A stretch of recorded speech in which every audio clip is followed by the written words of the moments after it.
नमस्कार. काँग्रेस पक्ष आणि राज ठाकरे हे असे लोक आहेत, ते आरामात झोपा काढत असतात बघा.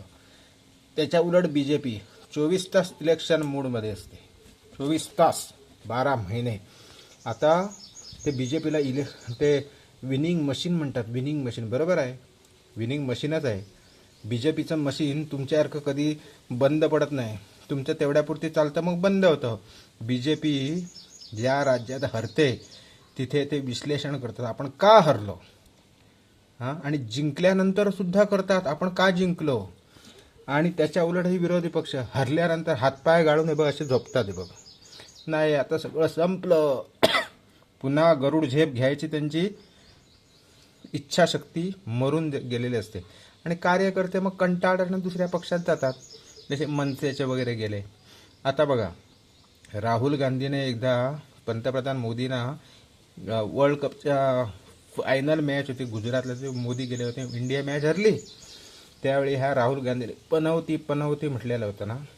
आता ज्या 5 राज्यात निवडणुका आहेत, पश्चिम बंगाल, तमिळनाडू, केरला वगैरे, तिथे काँग्रेसचे लोक म्हणतात राहुल गांधींना आणू नका. राहुल गांधी जिथे गेला तिकडे पनवती लागलीच म्हणून समजा. मागच्या वेळी आठवत आहे ना, हिमाचल प्रदेशमध्ये राहुल गांधी गेले नाही, तिथे काँग्रेसचं सरकार आलं. आणि बाकी ज्या राज्यात राहुल गांधीने रॅली केल्या तिथे गुड गोबर करून टाकला. पण राहुल गांधी हा मस्त मनमौजी माणूस आहे. त्याला चुनाव, राजनीती हे सगळे टाईमपासाचे धंदे आहेत त्याच्यासाठी. आता पश्चिम बंगालमध्ये ममताची कशी बंबेरी उडायले माहिती आहे का तुम्हाला. पश्चिम बंगालमध्ये SIR झाल्यामुळे अर्धे अधिकचे वोटर सगळे गेले. आणि पश्चिम बंगालमध्ये ममताने एक चूक केली.